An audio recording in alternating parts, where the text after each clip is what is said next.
Buenas tardes, muchas gracias por la invitación. Como neurólogo me siento muy honrado con estar aquí compartiendo con ustedes, doctora Tapia, doctor Smock. Y yo creo que el doctor Yancaqueo y el doctor Vega estarán de acuerdo en que podríamos escribir un libro juntos que se llame El síndrome cerebro-cardiorrenal, ¿no? En ese orden, ¿no? Y si tuvieran que sacrificar un órgano, estoy seguro ustedes que el que no sacrificarían sería el cerebro, ¿no? El riñón se puede trasplantar, el corazón se puede trasplantar, el cerebro no, aunque en época de elecciones a más de alguno le vendría bien un trasplante, ¿no? Ok, los interesados por favor pueden tomar una foto del código QR y con la aplicación que elijan podrán descargar la presentación. ¿Okay?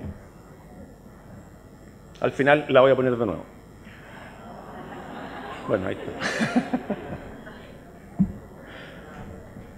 Bueno, esto está muy entretenido porque de verdad que la interacción y fuera de bromas entre los órganos, ¿no es cierto?, es mucho más real y mucho más obvia que lo que las especialidades médicas pretenden separar. Por lo tanto, como van a ver, nos vamos a cruzar harto con la nefrología, con la cardiología y en definitiva con la medicina interna. Importante para lo que voy a hablar, que no tengo conflictos de interés, como decía un amigo, lamentablemente no tengo conflictos de interés, pero sí tengo una, no sé si objeción de conciencia o un conflicto de conciencia, y es que yo solo veo pacientes de alto riesgo, yo veo pacientes con fibrilación auricular que todos ya embolizaron. Por lo tanto, a la pregunta si estamos estratificando bien, ya les puedo adelantar cuál es la respuesta, en el fondo no. Pero nos vamos a focalizar no en si lo estamos haciendo bien o mal, sino que en cómo podemos mejorar. El desafío de la fibrilación auricular, y esto con datos de Inglaterra no es menor, ellos 1.4 millones de pacientes con fibrilación auricular y muy importante, 1 de cada 4 sin diagnóstico.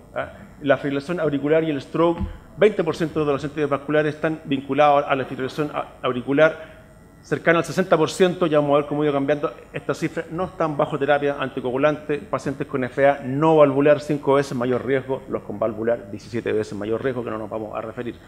Y, muy importante, los pacientes que tienen un accidente vascular vinculado a fibrilación auricular tienen peor pronóstico y quedan más discapacitados que los pacientes con infarto por otra etiología. Una gran magnitud de costos que esto implica, sobre todo si consideramos que 66% de estos pudieran ser evitados si es que los enfermos son bien manejados. Por lo tanto, tenemos una enfermedad altamente discapacitante, ¿no es cierto?, de gran impacto en salud pública, pero que es prevenible. ¿Okay? De ahí hay que ser ambiciosos, por lo tanto, en proponernos en evitar esto. ¿Okay? En Chile, un par de cifras sobre lo que es el accidente vascular, en nuestra realidad es la principal causa de muerte específica en nuestra población, es el accidente vascular. No nos olvidemos de eso. Y peor que eso, porque como decimos en neurología, lo peor no es morirse, sino que es quedar severamente discapacitado. Una enfermedad que, si bien tiene alta letalidad, es la segunda causa de muerte prematura y la primera de años de vida saludable ajustados por discapacidad perdida en población sobre 74 años. O sea, y conforme la población se va envejeciendo, esto sin duda que va tomando cada vez mayor importancia. Fíjense el mapa en América Latina, que nos creemos tan jaguares, tenemos la primera causa de muerte en Chile es el accidente vascular.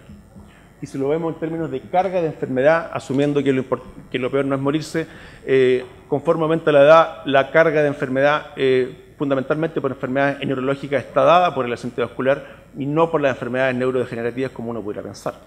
¿Okay? En nuestro hospital, el de la Universidad Católica, un hospital que, como muchos saben, creció desde la cardiología y se fue desarrollando. 80% de los accidentes vasculares son isquémicos, que es bastante similar a lo publicado en otras series hospitalarias. Un 40% son cardioembólicos, esto es un poco más que en otras series. Un 40% son cardioembólicos y la mitad de estos, la mitad, 50% de los cardioembólicos, son fibrilación auricular. Esto es nuestra serie con varios miles de enfermos. ¿Okay? Esto es bien conocido del estudio de Framingham. La FA no valvular aumenta 5 veces el riesgo de sufrir en la vida de un infarto cerebral. Va aumentando también conforme aumenta la edad, ¿no? Tanto en hombres como mujeres, 1% en menos de 60 años, 10% sobre 80 años. Y si pensamos en la transición demográfica, la transición epidemiológica, cómo se va envejeciendo en la población, solo es esperable que estas cifras, ¿no es cierto?, vayan aumentando de prevalencia de fibrilación auricular. Sobre todo si el doctor Yancaqueo y sus amigos se empecinan en hacer sobrevivir a los pacientes, ¿no es cierto?, de cardiopatía coronaria y de insuficiencia cardíaca, más fibrilación auricular, más infarto cerebral. ¿Ok? Las consecuencias, el infarto cerebral, el relacionado a FA, son más graves que por otras causas. ¿Ok? El doble de letalidad en mortalidad al año, cercana al 50%, tienen más tasas de recurrencia y la discapacidad es más grave, son más secuelantes por el volumen, ¿no es cierto?, por la carga de trombo que emboliza el cerebro, son más discapacitantes que por otras etiologías. O sea, esto de verdad que es un problema. Por si fuera poco, y si vamos sumando, ¿no es cierto?, que los enfermos no se mueren, sobreviven y van acumulando infartos cerebrales, aumenta el riesgo de demencia. Esto está bien claro. Tener FA aumenta el riesgo de demencia y como neurólogo, por supuesto, tengo que advertirle. Los mecanismos por los cuales provoca demencia no es solo por la suma de infartos corticales, que es lo más obvio, sino sobre todo también, ¿no es cierto?, por infartos cerebrales silentes. No todas las zonas del cerebro son igual de elocuentes y la suma y la carga total de esto determina deterioro cognitivo. Hoy sabemos que el tratamiento anticoagulante en pacientes con fibrilación auricular disminuye la probabilidad de tener demencia. Esto es un dato 2017 del European Journal, ¿ok? Y esto, por lo que ya sí es bien conocido de antaño, que anticoagular y tratar, ¿no es cierto?, la fibrilación auricular baja no solo en la mortalidad, no solo en el accidente vascular fatal, sino que también el no fatal. Por lo tanto, aquí tenemos una oportunidad, sin duda, de disminuir no solo mortalidad, sino que de disminuir discapacidad, que de verdad es lo que más nos preocupa. Esto sí que también es bien conocido, ¿no es cierto?, de los metaanálisis del efecto de anticoagular versus el placebo, una disminución de riesgo del 66%, de la más alta que existe en prevención secundaria en estos enfermos, un poco menor en prevención primaria, y si lo comparamos con antiplaquetarios también cercano al 50%. O sea, esto es una enfermedad que, por supuesto, eligiendo bien a los pacientes a quien hay que anticoagular, podemos tener un gran beneficio. El problema es, ¿no?, que los antagonistas de vitamina K tienen un margen terapéutico estrecho. INR bajo 2 aumenta el riesgo de infarto, INR sobre 3 y 4 sobre todo, ¿no?, aumenta exponencialmente el riesgo de hemorragia cerebral. Por lo tanto, y ahí está la clave de la pregunta implícita en esta presentación, es fundamental estratificar el riesgo individual en cada paciente de embolía para justificar la indicación de tratamiento anticoagulante.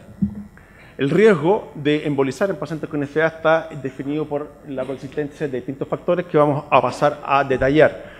¿No es cierto? Se ha tenido ya un accidente vascular previo, que son mis pacientes, que no es necesariamente la pregunta de esta presentación, ¿no?, sobre todo en pacientes en prevención primaria, FA incidental. La edad aumenta el riesgo, ya vamos a ver cómo el efecto es dual, tanto sobre el riesgo de hemorragia como de infarto, la hipertensión, insuficiencia cardíaca, a lo cual se refería el doctor Eyan Caqueo, diabetes, género femenino, enfermedad vascular, insuficiencia renal, ¿no es cierto?, el doctor Vega. Por lo tanto, la existencia de estos factores, más otros que yo les voy a mencionar, a los cuales recientemente se le está dando más importancia, inciden en que un paciente con FA tenga un riesgo elevado de hacer una fibrilación, o sea, un infarto cerebral. La estratificación, el espíritu de la estratificación es identificar a los pacientes que son verdaderamente el de bajo riesgo, que son a los que yo no debiera anticoagular y con los que yo me debiera quedar tranquilo. Y además que ver cuál tiene más o menos riesgo, ¿no es cierto?, dentro de lo que es alto riesgo, el objetivo final es ver cuáles de verdad son los que tienen menos riesgo y yo puedo no anticoagular. El verdadero bajo riesgo.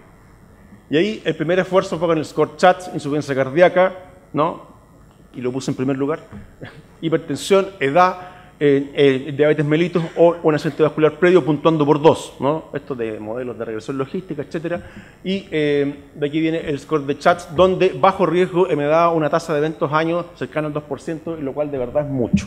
Bajo riesgo real se considera bajo un 1%, como pasa en las long atrial fibrillation, ¿no? Estas solitarias sin cardiopatía estructural, sin otros factores de riesgo, tienen cifras bajo 1%. El score CHATS solo me permite, ¿no es cierto?, 2% al año de eventos, que es mucho. Por lo tanto, aquí no estamos estratificando bien o desmenuzando bien a los enfermos de verdadero bajo riesgo.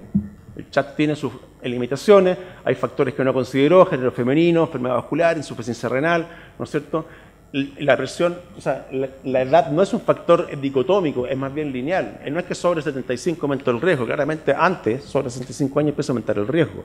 ¿Okay? Y quedó un gran grupo de pacientes cercanos al 60% como de un riesgo intermedio, aquellos que yo todavía no me puedo decidir sobre cuál es la mejor estrategia, anticoagular o antiagregar o nada.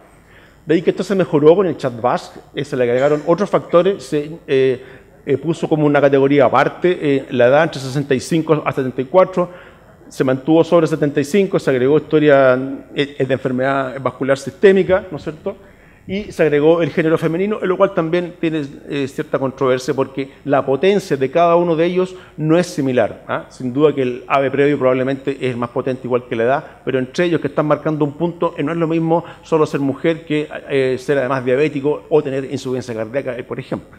Lo que sí es que el CHA2DS sí me dio una tasa de eventos años bajo, 1%, es 0,78 y de hecho hasta la fecha el score que más se utiliza. ¿Okay? No obstante, también tiene sus problemas. El CHA2DS, si bien estratifica sobre todo mejor a estos pacientes el de bajo riesgo y disminuye en cierta medida la incertidumbre de la indicación, como ya les comentaba, y por eso la línea, no todos no todos los factores tienen el mismo riesgo, y hay algunos factores que además interactúan entre sí casi de forma exponencial, como es la edad y el accidente vascular previo. Ya lo vamos a ver. Otro problema que ha habido en las cohortes de validación externa, que la heterogeneidad entre los que quedan entre CHA2DS 0 y 1 es bastante amplia, ¿no?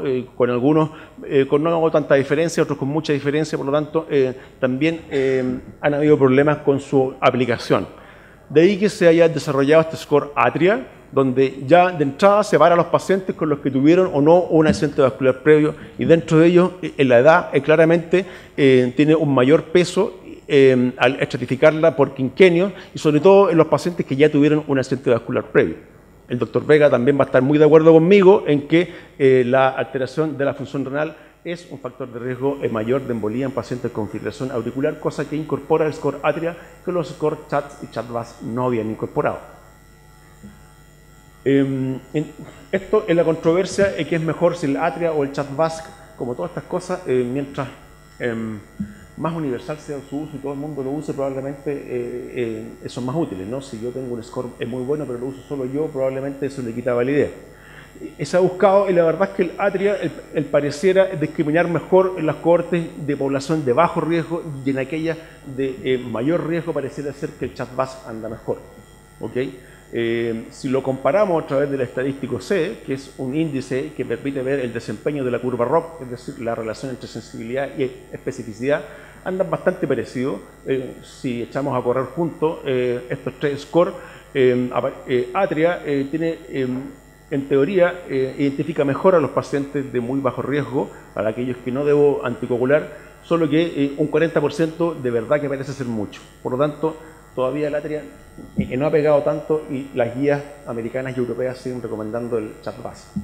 Pero como hemos visto, esto es dinámico y probablemente conforme se use más y se logre validación externa en distintas poblaciones, quizás el Atria sea lo más utilizado. Hay otros factores, ¿no es cierto?, que también inciden más allá de los clásicos incorporados en estos scores predictivos, donde en la visión clásica nos decía que la FA paroxística tenía el mismo riesgo que la FA permanente, y una cosa que también uno escuchó de los profesores. Hoy día sabemos, ¿no?, con mejores métodos diagnósticos, como son los dispositivos implantables, ¿no es cierto?, Holter Loop, que tenemos miles de horas de registro, que en realidad esto no es tan así. También datos muy recientes han mostrado que los pacientes con FA no paroxística claramente tienen más riesgo que aquellos con FA paroxística de presentar un infarto cerebral. Y incluso se ha hablado de esto, de la carga de FA, del atrial fibrillation burden, ¿no?, donde dependiendo de la cantidad de días que yo pase en FA, más de 5 horas y media o al menos de más de 5 horas y media al día en FA, claramente tengo el mayor riesgo de presentar un accidente vascular. Incluso estas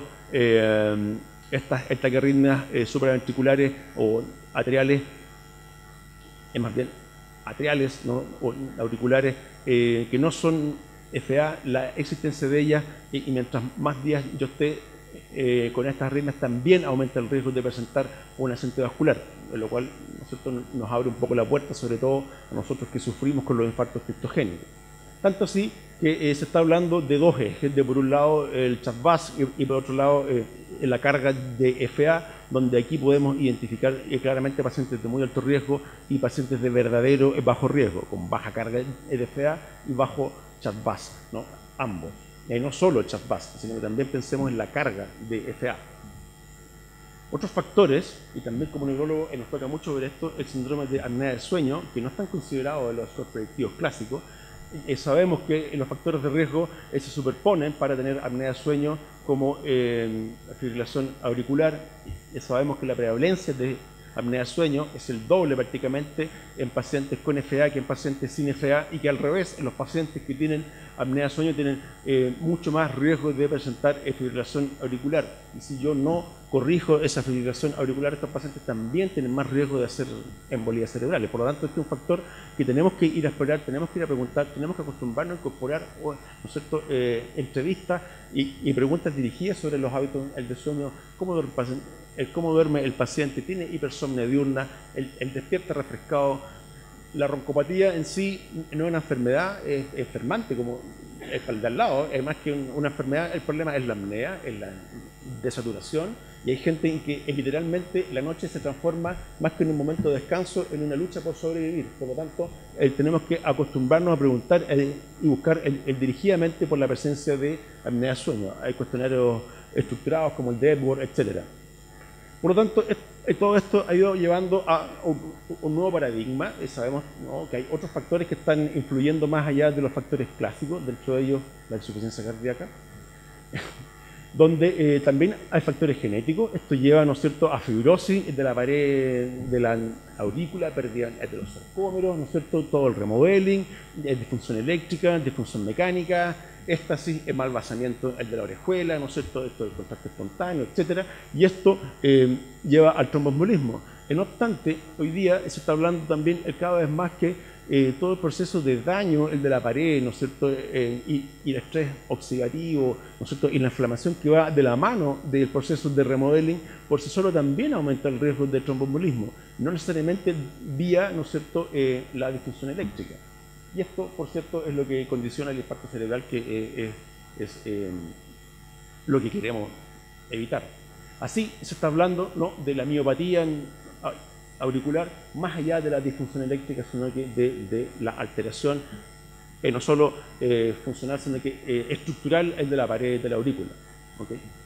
Por lo tanto, si sumamos a los factores predictivos clásicos incorporados, los scores que mostré al principio, hay que agregar la insuficiencia renal, la apnea del sueño, ¿no es cierto?, la carga de FA, de la cantidad de días sobre 5 horas y media, de los biomarcadores, aquí una vez más el ProBNP N-terminal, la troponina tanto I como L, ¿no es cierto?, esos niveles, el infarto criptogénico, esto está bien claro, pacientes con infarto criptogénico, el que llegan en ritmo sinusal, pero tienen biomarcadores elevados de este tipo, tienen más riesgo, o sea, tienen más probabilidad que en el screening yo finalmente encuentre una FA paroxística. El parámetro ecocardiográfico, el índice del volumen, el tamaño de la aurícula, la morfología de la aurícula, también se ha hablado mucho, de coliflora, de pollo, etcétera, todas estas morfologías raras de la aurícula, el vaciamiento, el estiramiento en la pared. Hay parámetros ecocardiográficos más allá del contraste espontáneo y por supuesto del trombo en la orejuela, y imágenes avanzadas con contraste tardío en la pared, ¿no es cierto?, visto con resonancia, que también son indicadores de el grado de inflamación, ¿no es cierto?, que está sucediendo en la pared y el rol que esto puede tener en embolizar más allá de la disfunción eléctrica. Otras cosas como la deflexión negativa, ¿no es cierto?, en la fuerza terminal de la onda P en B1 también se ha vinculado sobre todo en infarto criptogénico, pacientes que ingresan en ritmo sinusal. En la magnitud de esta deflexión también aumenta la probabilidad de que yo pesquise una FA paroxística en el estudio de mis pacientes con infarto criptogénico. Tratando de sumar estas cosas, se desarrolló recientemente, esto publicado en el 2016, un nuevo score, el ABC, que considera edad, biomarcadores, historia clínica, a través de un nomograma que da un puntaje, el cual al echarlo a correr contra CHA2DS ha demostrado mejor valor predictivo, aunque con un estadístico C también cercano al 0,7. Un buen estadístico C, es decir, un buen desempeño de la curva ROC es sobre 0,8, o sea que 0,7 todavía es modesto.